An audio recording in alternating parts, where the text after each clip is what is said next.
औज़ुबिल्लाहिमिनश्शैतानिर्रजीम बिस्मिल्लाहिर्रहमानिर्रहीम। अस्सलाम वालेकुम व्यूवर्स, तो कैसे हैं आप? उम्मीद करती हैं आप सब लोग ठीक ठाक होंगे, खैरियत से होंगे। Welcome to cooking call channel. जैसा कि आज के टाइटल में आपने पढ़ ही लिया होगा, आज मैं आपको पंजाबी स्टाइल में कड़ी पकौड़े की रेसिपी देने वाली हूँ और यहाँ पर आपको मैं कुछ टिप्स और ट्रिक्स बताऊँगी जो कड़ी के लिए बहुत ज़्यादा इंपॉर्टेंट है। और आज मैं आपको बताऊँगी कि कड़ी बनाने का आसान तरीका क्या है, क्योंकि जो पहली दफ़ा कड़ी बनाएंगे मेरी वीडियो को देखने के बाद वो बआसानी घर में मज़ेदार सी कड़ी बना सकेंगे और यकीन जाने लोग प्लेटें चाटने वाले हैं। और यकीन जाने मैं 100% गारंटी के साथ कह सकती हूँ कि ये वीडियो देखने के बाद आपको कोई और वीडियो देखने की ज़रूरत नहीं पड़ेगी। तो चलिए शुरू करते हैं।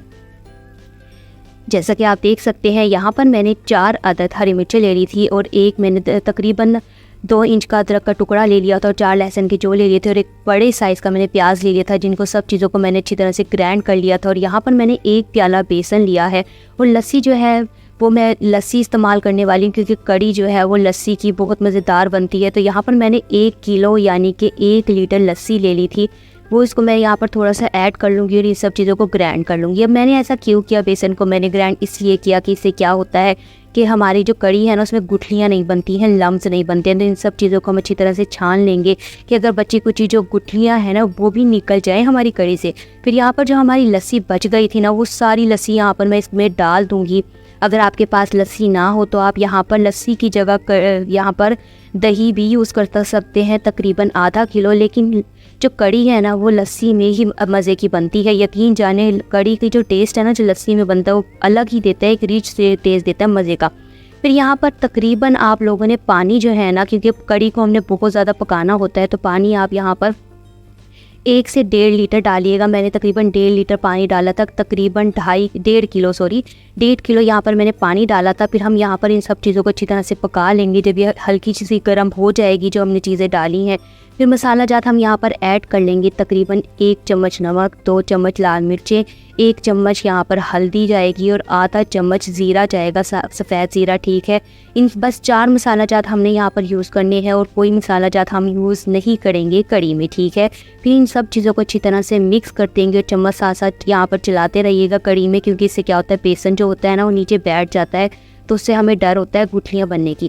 अब यहाँ पर आती है मेन चीज़। यहाँ पर हम कड़ी को ना तकरीबन दरमियानी आंच चूल्हे की कर देंगे और तकरीबन 45 मिनट तक हम कड़ी को अच्छी तरह से पका लेंगे। कड़ी का मतलब क्या होता है, कड़ी करना। कड़ी क्या होता है, तकरीबन कड़ी जितनी ज़्यादा पकती जाएगी वो उतनी मज़ेदार बनती जाएगी।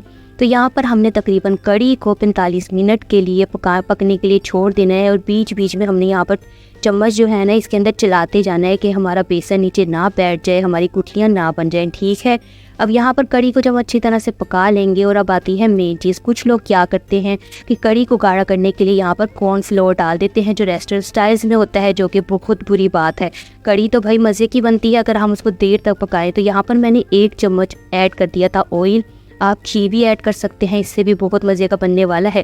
और ये देखिए, बस मुझे ये कड़ी जो है ना इतनी गाढ़ी चाहिए थी, तकरीबन आधी हो चुकी है हमारी जो कड़ी थी ना। हम यहाँ पर कर देंगे चूल्हा बंद, क्योंकि हमें बस इतनी ही ज़्यादा कड़ी जो थी वो गाढ़ी चाहिए थी। तो अब हम इसको कर देंगे एक साइड पर, ठीक है। जैसा कि ये देखिए माशाल्लाह से कितना ज़बरदस्त लुक आया है ना। तो यहाँ पर अब बनाते हैं स्टेप नंबर 2, पकौड़े, ठीक है। यहाँ पर मैंने वही 1 प्याला जो हम घर में यूज़ करते हैं वो मैंने ले लिया है बेसन, ठीक है। इसको डालने के बाद सब्जियों में मैं यूज़ करने वाली हूँ 1 आलू, ठीक है, 2 प्याज और 4 से 5 हरी मिर्चें और तकरीबन 4 से 5 चम्मच हरे धनिए के, जिनको मैंने बारीक बारीक काट लिया था, ठीक है। वो सब चीज़ें इसमें चली जाएंगी। और मसाला जात में मैं यहाँ पर यूज़ करूँगी आधा चम्मच नमक, 1 चम्मच लाल मिर्च, आधा चम्मच दड़ा मिर्च, आधा चम्मच हल्दी, आधा चम्मच जीरा और 1 चम्मच भर के साबुत धनिया, ठीक है, गोल वाला, क्योंकि ये बहुत मज़े का लगता है पकोड़े में। अब इसको हम अच्छी तरह से हाथ की मदद से कर लेंगे मिक्स। इससे क्या होता है, बहुत से लोगों के पकोड़ों में ना ये ट्रिक नंबर 2 है, वो पानी रह जाता है, पतले बन जाते हैं। वो क्यों बनते हैं भाई, सब्जियों को ना पकोड़ों में सब्जियों को ना बेसन में अच्छी तरह से मिक्स कर लिया करें, क्योंकि सब्जियां भी अपना पानी छोड़ती हैं।